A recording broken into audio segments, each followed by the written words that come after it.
Hello, Kanchipuram 2 town police ஸ்டேஷன்ல இருந்து CI Mohammed கரீம் பேசுறேன். சொல்லுங்க. 22 வருஷத்துக்கு முன்னாடி கேசவன் ஒரு பையன் உங்க ஆசிரமத்துல இருந்தானா?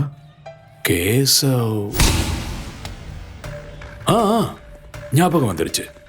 அவன் அம்மா அப்பா இறந்துட்டதுனால எங்க ஆர்பனேஜ் ஹோமுக்கு வந்தான். ரொம்ப வித்தியாசமா நடந்துப்பான். தனியா தான் இருப்பான். எப்பவும் யாரு கூடவும் சேர மாட்டான்.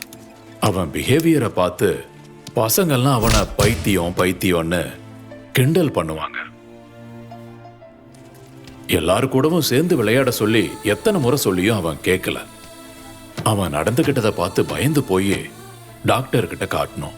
டாக்டர் அவன் ஒரு டிப்ரெஷன் பேஷண்ட்னு சொல்லிட்டாரு. ஒரு விஷயம் ஞாபகம் வருது.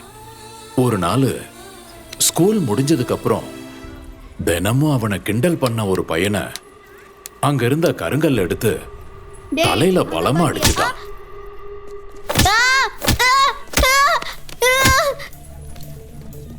உடனே அவனை போலீஸ் அரெஸ்ட் பண்ணி சிறுவர் சீர்திருத்த பள்ளியில போட்டாங்க.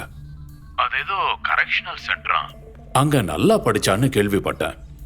அதுக்கப்புறம் போலீஸ் டிபார்ட்மெண்ட்ல வேலை கிடைச்சிருச்சுன்னு கேள்விப்பட்டேன். Thank you sir.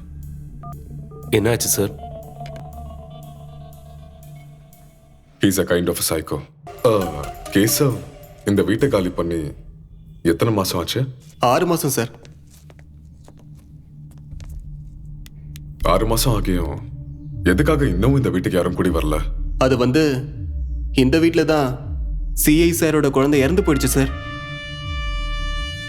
சென்டிமெண்ட்டாக ஃபீல் பண்ணி யாரும் இந்த வீட்டுக்கு வரல சார். பூஜா இன்னும் இறந்து போகல, உயிரோட தான் இருக்கா சார்.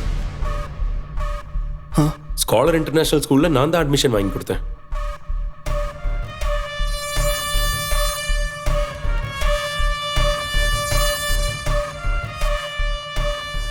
அப்படின்னா கேசவனுக்கு 2 குழந்தைங்களா? இல்லை சார், ஒரே ஒரு குழந்தை தான், பூஜா. செத்துருச்சு சார். செத்து போயிருச்சா?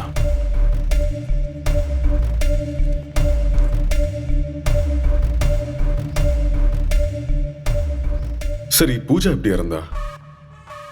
பூஜாக்கு எங்க ஹாஸ்பிட்டல்ல தான் ட்ரீட்மெண்ட் பண்ணோம். She was suffering from congenital heart disease. இந்த டிசீஸ் ரொம்ப ரேரா தான் வரும். இன் டைம்ல ஹார்ட் டிரான்ஸ்பிளான்டேஷன் பண்ணாததுனால தான் அந்த குழந்தை இறந்துட்டான். பேஷண்ட்டை ட்ரீட் பண்ண டாக்டர் யாரு? டாக்டர் ரவீந்திரன்.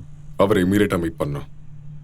சார், அந்த குழந்தை இறந்த கொஞ்ச நாள்லயே அந்த டாக்டரை யாரோ கொடூரமா கொண்டுட்டாங்க சார்.